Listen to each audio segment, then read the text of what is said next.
என்னடா இது ஆச்சரியமா இருக்கு. நம்ம ஃபேட்ட சாப்பிடலாமா? ஆனா வெயிட் லூஸ் ஆகுமா? அப்படின்னு சொல்றாங்கன்னு சொல்லிட்டு கிரானிக்கா இல்ல ஜெனடிக்கா சில பேருக்கு டிஸார்டர்ஸ் இருக்கும். ஹார்ட் ப்ராப்ளம்ஸ், கொலஸ்ட்ரால் இதெல்லாம் வந்து அந்த கீட்டோஜெனிக் டயட் இன்னும் டக்குன்னு ஓவர் நைட் ஓகே இன்னைக்கு பை பை கீட்டோஜெனிக் நாள்லேருந்து நம்ம ஃபுல் கார்போஹைட்ரேட் சாப்பிட்றோம் அப்படின்னு சொல்லி ஆரம்பிச்சிங்கன்னா, உங்க உடம்புக்கு, உங்களோட கீட்டோசிஸ் ஸ்டேட்டுக்கு எதுக்குமே வந்து நீங்க 3 வேளையும் கீட்டோஜெனிக் டயட் பண்ணிட்டு இருந்தீங்க. 3 வேளையுமே அதுதான் சாப்பிட்டுட்டு இருந்தீங்க அப்படின்னு சொன்னா, இப்போ ஏதாவது ஒரு மீல் ப்ரிஃபரபிளி உங்களோட லன்ச்ச வந்து நான் கீட்டோ மீலா சாப்பிடுங்க. ஒரு 20 வருஷம் முன்னாடிலாம் யாராவது வந்து எனக்கு வெயிட் லூஸ் பண்ணணும் அப்படின்னு சொன்னா, ஜென்ரலா எல்லாரும் பொதுவா குடுக்குற அட்வைஸ் வந்து, அப்ப வந்து நீங்க ஃபேட் எல்லாம் கம்மி பண்ணிடுங்க. ஃபேட் எல்லாம் சாப்பிடாதீங்க. ஆட்டோமேட்டிக்கா வந்து வெயிட் ரெட்யூஸ் ஆகும்னு சொல்லி. ஆனா இப்போ ஒரு 5, 6 வருஷம் முன்னாடி புதுசா ஒரு ட்ரெண்ட் ஆரம்பிச்சது.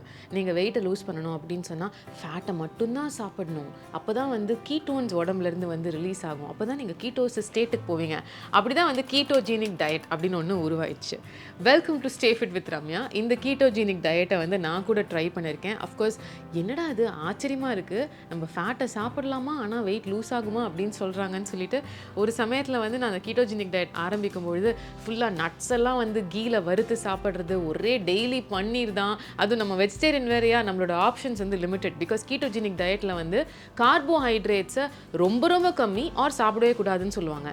வெஜிடேரியன் சோர்சஸில் இருக்கிற ப்ரோட்டீன் அண்ட் ஃபேட் கலந்து உள்ள எல்லா விஷயத்துலையும் கார்போஹைட்ரேட் கண்டிப்பாக அதிகமாக இருக்கும். ஸோ நான் லிட்ரலி உயிர் வாழ்ந்ததே வந்து வெறும் பன்னீர் அண்ட் நட்ஸு சீஸு இதை வச்சு தான் வச்சுக்கோங்களேன். ஸோ ஒரு சமயம் வரைக்கும் எனக்கு ஆக்சுவலாக வந்து வெயிட் லூஸ் ஆச்சு அண்ட் நான் வந்து அதை என்ஜாய் பண்ணேன். அப்புறம் சாப்பிட்ற சாப்பாடுலாம் ஸ்டேல் ஆச்சு, வெயிட் லூஸ் ஆகிறதும் நின்று போச்சு. திடீர்னு பார்த்தா கொலஸ்ட்ரால்லாம் it was all over the place in my blood work. என்னது அப்படின்னு சொல்லி யோசிச்சு, அஃப்கோர்ஸ் நான் சொல்கிறதெல்லாம் வந்து சில வருஷங்கள் முன்னாடி, அது தெளியறதுக்கு முன்னாடி, இப்போ தெளிஞ்ச ரம்யாவா நான் உங்ககிட்ட ஒரு ஹெல்த் கோச்சாக பேசும்பொழுது நம்ம இந்த காமெடிலாம் பண்ணியிருக்கோமே ரம்யா அப்படின்னு நினச்சி பார்க்க தோணுது. அஃப்கோர்ஸ் இன்றைக்கி வந்து என்னுடைய டாப்பிக்கில் நான் ஏன் கீட்டோஜெனிக் டயட்டோட ஆரம்பித்தேன் அப்படின்னு பார்த்தா, எனக்கு ரீசெண்டாக வந்து ஒரு டிஎம்மில் அதை பற்றின ஒரு கொஸ்டின் தான் ஒருத்தவங்க கேட்டிருக்காங்க. நம்மள மாதிரியே அவங்களும் வந்து கீட்டோஜெனிக் டயட் பண்ணிவிட்டு நான் உங்களோட யூடியூப் சேனல்லாம் பார்த்துருக்கேன். அதில் நீங்கள் 50% கார்போஹைட்ரேட் சாப்பிடணும்னு உங்களோட மீல் பிளேட்டில் சொல்கிறீங்களே, பட் இப்போ நான் கீட்டோஜெனிக் டயட்லேருந்து நம்ம நார்மலாக வந்துடணும் அப்படின்னு சொல்லிட்டு எனக்கே உள்மனசு சொல்லுது. அதை எப்படி பண்ணுறது, டக்குன்னு நான் ட்ரான்சிஷன் பண்ணலாமா அப்படின்னு கேட்டிருக்காங்க. It is a beautiful doubt and இன்றைக்கி வந்து நான் இதை பற்றி தான் பேச போகிறேன். கீட்டோஜெனிக் டயட் அப்படின்னா என்ன? இன்னும் உங்களுக்கு தெரில அப்படின்னு சொன்னால், 70% உங்களோட சாப்பாட்டில் நீங்கள் ஃபேட் சாப்பிட்டு, ஒரு 20-25% வந்து மீதி நீங்கள் ப்ரோட்டீன் சாப்பிட்டு, வெறும் 5% தான் நீங்கள் கார்போஹைட்ரேட் சாப்பிட்டுட்ருக்கீங்க அப்படின்னு சொன்னால், இது நீங்களாக பண்ணாலும் சரி, இல்லை யாராவது ஒரு நியூட்ரிஷனிஸ்ட் டயட்டீஷியன் உங்களுக்கு சொல்லி நீங்கள் பண்ணாலும் சரி, அது பேர் தான் கீட்டோஜெனிக் டயட். இந்த கீட்டோஜெனிக் டயட் வந்து நம்ம தான் ரொம்ப ஃபேஷனபிளாக லேட்டஸ்ட்டாக ஆரம்பிச்சிருக்கோமே தவிர, எபிலெப்சி, டைப் 2 டயபிட்டிஸ், சில வகையான கேன்சர் உள்ள பேஷண்ட்ஸ்க்கெல்லாம் டாக்டர்ஸ் வந்து பல வருஷமாகவே கொடுத்துட்ருக்காங்க. ஸோ ஒரு சில பேருக்கு இந்த கீட்டோஜெனிக் டயட் ஒர்க் ஆகும், ஆனால் நிறையா பேருக்கு ஒர்க் ஆகிறது இல்லை.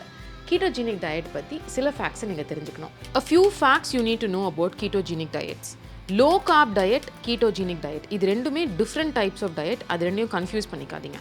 உலகத்தில் இருக்கிற எந்த அட்வான்ஸ் டயட்டாக இருந்தாலும் நீங்கள் கேலரிஸ் அதிகமாக சாப்பிட்டுட்டு இருக்கீங்க அப்படின்னு சொன்னால் உங்களோட உடம்புல இருக்கிற பாடி ஃபேட்டை பர்ன் பண்ணுறதுக்கு அது ஹெல்ப் பண்ணாது.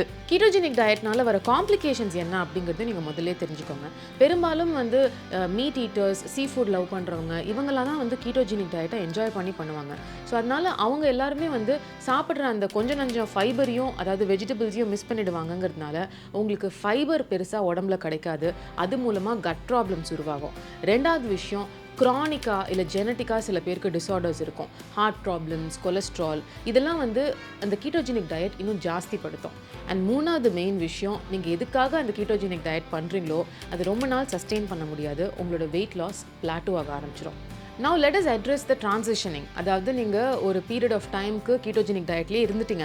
இப்போ அதிலேருந்து ஃபைனலி கொஞ்சம் என்ன மாதிரி நீங்களும் தெளிஞ்சு வந்து நார்மல் மோடுக்கு வரலான்னு இப்போ கேட்டிருக்காங்களே, அந்த மாதிரி நீங்கள் டிசைட் பண்ணிட்டீங்க அப்படின்னா, டக்குன்னு ஓவர் நைட் ஓகே இன்னைக்கு பை பை கீட்டோஜெனிக் நாள்லேருந்து நம்ம ஃபுல் கார்போஹைட்ரேட் சாப்பிட்றோம் அப்படின்னு சொல்லி ஆரம்பிச்சிங்கன்னா, உங்கள் உடம்புக்கு, உங்களோட கீட்டோசிஸ் ஸ்டேட்டுக்கு எதுக்குமே வந்து தலைகால் புரியாமல் your body and your issues might go all over the place. இதை வந்து இவங்க கேட்குற மாதிரி அழகாக ஒரு டிரான்சிஷனிங்கோட கண்டிப்பாக பண்ணணும். இது இதையும் நான் 3 ஃபேஸஸாக டிவைட் பண்ண போகிறேன். ஃபேஸ் 1, உங்கள் உடம்புல கீட்டோஜீனிக் டயட்டில் நீங்கள் இருக்கும்பொழுது எதெல்லாம் நோ அப்படின்னு சொல்லியிருக்காங்களோ அதை ஸ்லோவாக தான் நம்ம இன்ட்ரடியூஸ் பண்ணணும். Let us start with green juices and non starchy vegetables. So green ஜூஸஸ்னால் நான் வெஜிடபிள் ஜூஸஸ்னு சொல்கிறேன். நான் ஸ்டார்ச்சி வெஜிடபிள்னால் ஸ்வீட் பொட்டேட்டோ, கிழங்கு வகைகள். இது தாண்டி நீங்கள் எல்லா க்ரீன் லீஃபி வெஜிடபிள்ஸும் மெதுவாக அதிகமாக ஸ்டார்ட் பண்ண ஆரம்பிங்க. இதுதான் ஃபேஸ் 1. கொஞ்ச நாளைக்கு ஒரு வாரத்துக்கு மேக்ஸிமம் உங்களால் வந்து இந்த green juice and non starchy வெஜிடபிள்ஸோடைய பேலன்ஸ் பண்ண முடியுதுன்னா அடுத்து let's move on to phase 2. Phase 2ல் வந்து கீட்டோஜெனிக் டயட்டில் நீங்கள் இருக்கும்போது ஆரம்பத்தில் சொன்னேன்ல அபவுட் உங்களோட கார்போஹைட்ரேட் 5% தான் இருக்கும் அண்ட் ஃபேட் வந்து ஒரு 70-75% இருக்கும். இப்போ லைட்டாக அந்த ரேஷியோ நம்ம மாற்ற போகிறோம். உங்களோட கார்போஹைட்ரேட்ஸை 5%லேருந்து 10%க்கு இன்க்ரீஸ் பண்ணுங்கள். உங்களோட ஃபேட் கோஷன்ட்டை 70%லேருந்து 60%க்கு கொண்டு வந்துடுங்க. மீதி உள்ள ஃபில்லர் தான் ப்ரோட்டீன். ஸோ இந்த மாதிரி சாப்பிட்றதுக்கு அடுத்து நம்ம ரீஇன்ட்ரடியூஸ் பண்ண போகிறது உங்களோட ஸ்டார்ச்சி வெஜிடபிள்ஸ், அதாவது கிழங்கு வகைகள், ஸ்வீட் பொட்டேட்டோ இன்க்ளூடட், ப்ளஸ் கொஞ்சம் complex carbs, millets, quinoa, oats, brown rice. நீங்கள் எது சாப்பிட்றதா இருந்தாலும் அதை ஸ்லோவாக நீங்கள் சாப்பிட ஆரம்பிங்க. நீங்கள் 3 வேளையும் கீட்டோஜெனிக் டயட் பண்ணிட்டு இருந்தீங்க, 3 வேளையுமே அதுதான் சாப்பிட்டுட்டு இருந்தீங்க அப்படின்னு சொன்னால் இப்போ ஏதாவது ஒரு மீல், ப்ரிஃபரபிளி உங்களோட லஞ்சை வந்து நான் கீட்டோ மீலாக சாப்பிடுங்க. இதை அடுத்த ஒரு 2 வாரத்துக்கு ஃபேஸ் 2ல் ட்ரை பண்ணுங்கள். My final phase is going to make you eat everything. அதாவது கீட்டோஜெனிக் டயட்டில் வந்து ஃப்ரூட்ஸே சாப்பிடாதீங்கன்னு சொல்லுவாங்க. இப்போ அந்த நேச்சுரல் சுகரான ஃப்ரூட்ஸையும் நீங்கள் சாப்பிட ஆரம்பிக்கலாம். வெஜிடபிள்ஸில் உங்களுக்கு எந்த ரெஸ்ட்ரிக்ஷனும் கிடையாது. காம்ப்ளெக்ஸ் கார்ப்ஸ், ரிஃபைன்ட் கார்ப்ஸ் எல்லாமே அப்பப்போ கொஞ்சம் சாப்பிட்டு உங்களுக்கு நார்மலாக உங்களோட கட் ஃபீல் பண்ணுதா அப்படின்னு பாருங்கள். So the main problem with any kind of இந்த மாதிரி ஒரு டயட் இன்க்ளூடிங் கீட்டோஜெனிக் டயட் பார்த்தீங்கன்னா உங்களோட ஹார்மோனல் இம்பேலன்ஸ் அதில் நடக்கும், உங்களுக்கு மெட்டபாலிக் டேமேஜ் நடக்கும். ஸோ அதிலிருந்து நீங்கள் என்ன தான் வந்து வீன் ஆஃப் பண்ணி நார்மல் மோடுக்கு வரணும்னு ட்ரை பண்ணால் கூட, விச் இஸ் பேசிக்லி நான் எப்போதும் சொல்கிற மாதிரி ஒரு 40-50% கார்ப்ஸ், ஒரு 30% ஆஃப் ப்ரோட்டீன் அண்ட் மீதி உள்ளதில் ஃபேட். அதை நீங்கள் ட்ரை பண்ணி பார்க்கும்பொழுது ஸ்லோவாக இந்த மாதிரி ட்ரான்சிஷனிங் பீரியடில் உங்களுக்கு நார்மலாக ஃபீல் பண்ணுறீங்கன்னா யூஆர் டூயிங் வெல். கண்டினியூ பண்ணுங்கள். நார்மல் மோடுக்கு வந்தாச்சு. இல்லை இந்த மாதிரி பண்ணும்போதே சில சிம்டம்ஸ் உங்களுக்கு ரொம்ப ஸ்ட்ராங்காக இருக்குது அப்படின்னு சொன்னால் உங்களோட பாடியால் இந்த நார்மல்சியோட ரிகவரி, அதோட பேஸை ஹேண்டில் பண்ண முடியல அப்படின்னு அர்த்தம். ஸோ இம்மீடியட்லி நான் சொன்ன எல்லா விஷயத்தையும் அதே இடத்துல ட்ராப் பண்ணி போய் ஒரு ஃபிசிஷியனை பாருங்கள், ஒரு நல்ல சர்டிஃபைட் நியூட்ரிஷனிஸ்ட்டை பாருங்கள், கன்சல்ட் பண்ணி தென் பீன் பேக் டு நார்மல். நான் சொல்கிற எல்லாமே பாயிண்டர்ஸ், அவேர்னஸ், அதை இன்ட்யூட்டிவாக ட்ரை பண்ணி உங்களுக்கு ஒர்க் ஆச்சுன்னா great. Otherwise please do not risk it. And இந்த வீடியோவில் கீட்டோஜெனிக் டயட் ரொம்ப நாள் பண்ணி அதுக்கப்புறம் எப்படி ட்ரான்சிஷன் பண்ணி ஒரு நார்மல் ஈட்டிங் மோடுக்கு கொண்டு வருது அப்படிங்கிறத பற்றி சொன்னேன்.